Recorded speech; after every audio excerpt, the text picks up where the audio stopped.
नमस्कार। आप सभी का एक बार फिर से स्वागत है आपके अपने YouTube चैनल फिजिकल एजुकेशन अड्डा के ऊपर, जहां आपको स्पोर्ट्स एंड फिजिकल एजुकेशन की हर अपडेट हमारे द्वारा हमेशा दी जाती है। हरियाणा पीटी एग्ज़ाम सीरीज का पार्ट नंबर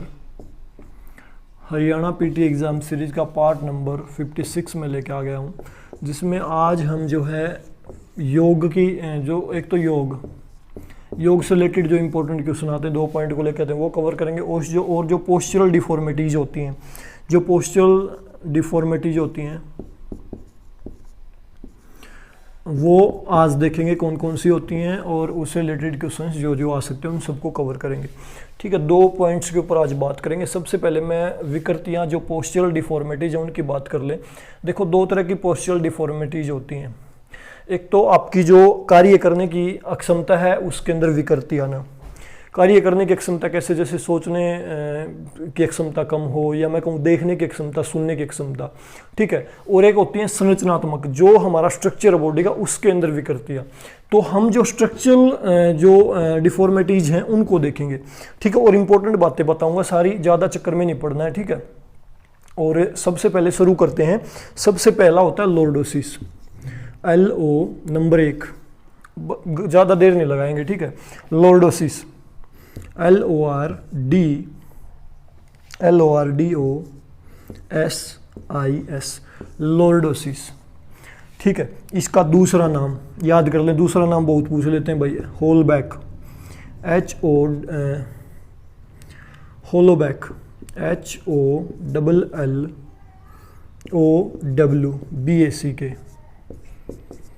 देखो भाई, नाम से स्पष्ट है, होलोबैक, होल हो जाना। ठीक है, कमर के अंदर होल हो जाना। लंबर जो हमारा पार्ट है नीचे स्पाइन में मैंने बता रखे अलग अलग पार्ट है। थोरेसिक है आपका, सबसे पहले आपका क्या होता है, सर्वाइकल, उसके बाद थोरेसिक, फिर लंबर पार्ट आता है। ठीक है, तो ये जो लंबर पार्ट है ना, जैसे हमारी स्पाइन इस प्रकार से होती है, ये गर्दन होगी हमारी। ठीक है, ये हाथ हो गए, यहाँ पे ये रीढ़ की हड्डी होगी। ये तो सामने से देख रहे हो। अगर मैं साइड में खड़ा हूँ तो आप साइड से देखोगे तो मेरी बॉडी का स्ट्रक्चर कैसे बनेगा, ये आपकी कमर है। यहाँ पे जो लंबर पार्ट होता है ना, वो आगे की तरफ निकल जाता है। ठीक है, मतलब ये जो पार्ट आगे की तरफ, मतलब पेट आगे निकला हुआ नजर आएगा आपको बहुत सारे लोगों का। तो ये जो कर्व होता है ना, ये होल हो गया कमर में पीछे की तरफ, हिप्स के जस्ट ऊपर, तो इसको बोलते हैं लॉर्डोसिस। और इसका दूसरा नाम क्या है, होल बैक। बस ये 2 बातें आने की एग्जाम में कहते भाई, लंबर पार्ट के अंदर जो है होल हो जाना, पीछे आगे हो जाना, वो उसके अंदर विकृति होना, उसका क्या नाम होता है पोस्चरल डिफॉर्मिटी का, तो आप बता सकते हो लॉर्डोसिस, और इसका दूसरा नाम है होल बैक। ज़्यादा चक्कर में पढ़ने की जरूरत नहीं है। ठीक है, इससे रिलेटेड और ज़्यादा बातें नहीं आएंगी भाई। ठीक है, इसके बाद नेक्स्ट हम चलते हैं। नेक्स्ट जो है कायफोसिस, नंबर 2 है कायफोसिस। KPHOSIS,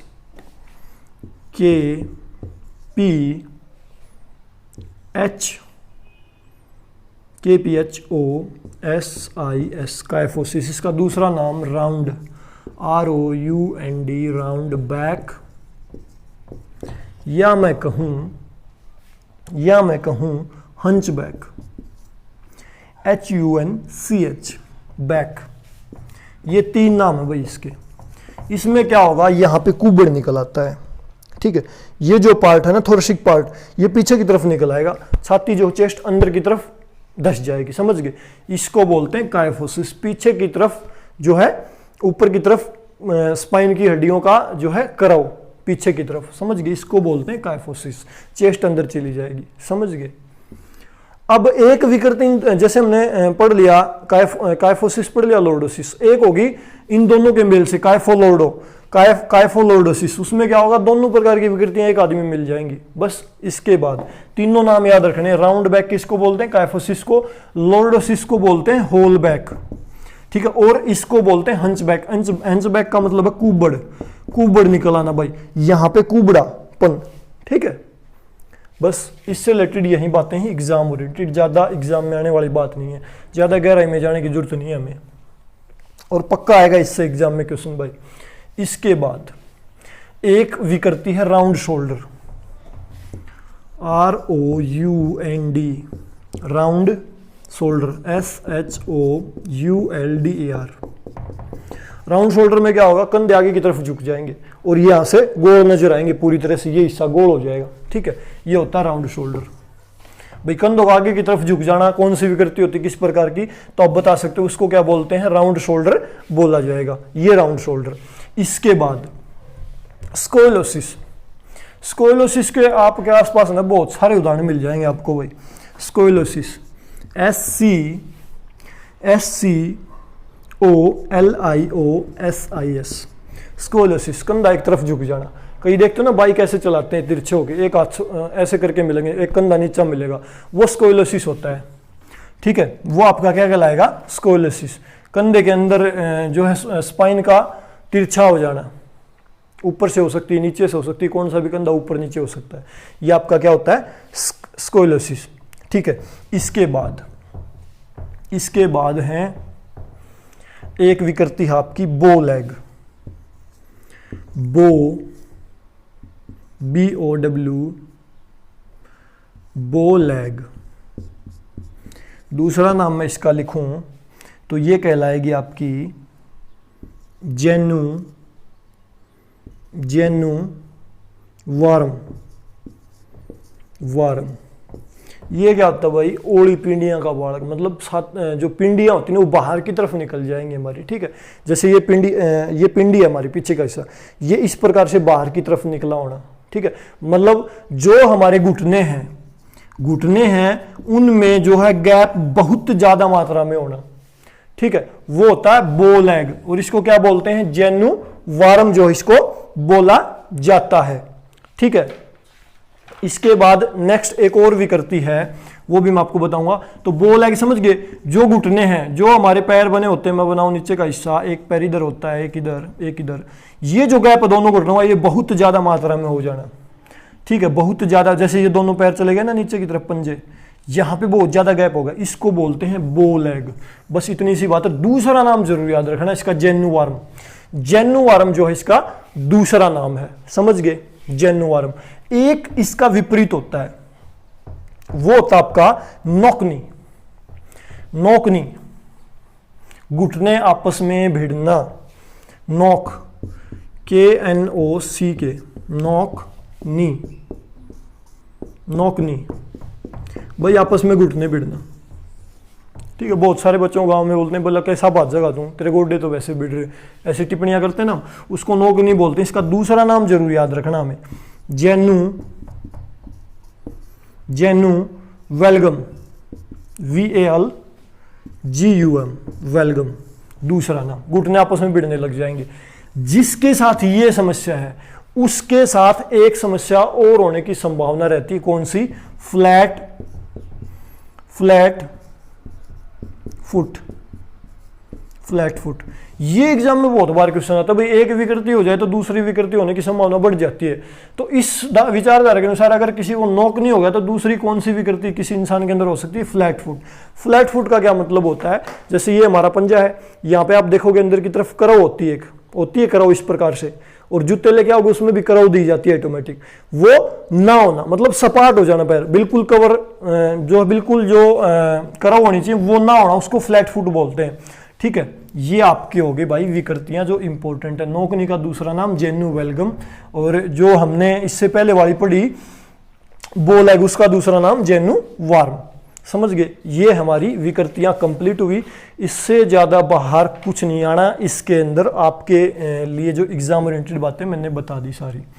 ठीक है, ज्यादा गहराई में जाने की जरूरत नहीं है। इसके बाद मैंने बताया आपको योग से रिलेटेड जो हमारी इंपॉर्टेंट जो बातें बनेगी, 2-3 पॉइंट है, मैं वो बताऊंगा आपको योग से रिलेटेड। एक तो अष्टांग योग के पार्ट हमें पता होना चाहिए भाई, जो 8 योगों का जो एक वो है, तो अष्टांग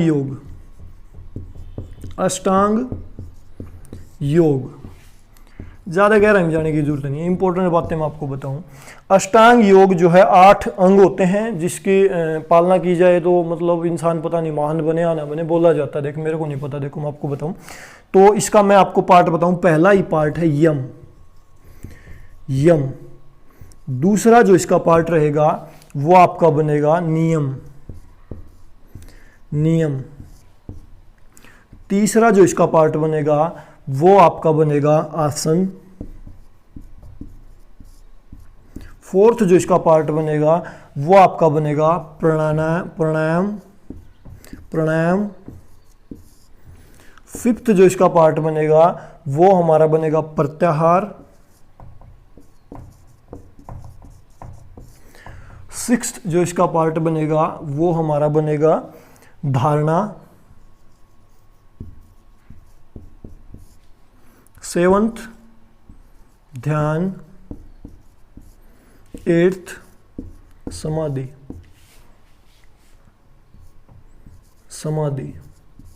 ये 8 पार्ट बताएं भाई यम के, और ये सीक्वेंस रहती है। इसका मतलब है अगर किसी को अष्टांग योग का पालन करना है ना, पहले तो यम का पालन करे, फिर नियम के अंदर जाए, फिर आसन लगाना सीखे, फिर प्राणायाम करे, फिर प्रत्याहार करे, शुद्ध खाना पीना, फिर धारणा करे, फिर ध्यान लगे, लास्ट में आप समाधि पे पहुंच जाओगे।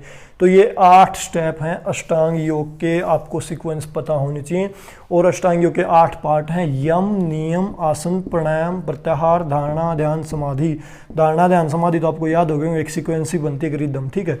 इसी प्रकार याद कर लें, यम, नियम, आसन, प्राणायाम, और प्राणायाम से पहले आसन लगाना जरूरी है। अगर प्राणायाम लगा लिया तो अच्छा खाना पीना जरूरी है। प्रत्याहार, धारणा, ध्यान, समाधि, ठीक है। ये इसके 8 पॉइंट हैं, यम, नियम, आसन, प्राणायाम, प्रत्याहार, धारणा, ध्यान, समाधि। 8 point is most important for Haryana PTI. इसके बाद ये पता चल गया आपको। इसके बाद यम जो है ना पहला पार्ट, इसके भी कुछ एक पार्ट है। कई बार इसमें कंफ्यूज कर देते हैं, 4 ऑप्शन दे दिए और नीचे एक दे देंगे अष्टांग योग का पार्ट, बाकी नियम के दे देंगे। तो कहेंगे कौन सा अष्टांग योग का पार्ट है, जैसे स्टेट में आया हुआ था और पीछे प्रत्याहार किसका पार्ट है, ठीक है। पढ़ा होता तो दे देते वहाँ पे आंसर इजीली अष्टांग योग का पार्ट है, ठीक है। अब यम की हम बात कर लेते हैं। यम के जो पार्ट हैं वो यम, इसके जो पार्ट है इंपॉर्टेंट है आपका अहिंसा। दूसरा जो इसका पार्ट बनेगा आपका सत्य। फिर जो आपका इसका पार्ट बनेगा नेक्स्ट असत्य। नेक्स्ट जो इसका पार्ट बनेगा आपका ब्रह्मचर्य।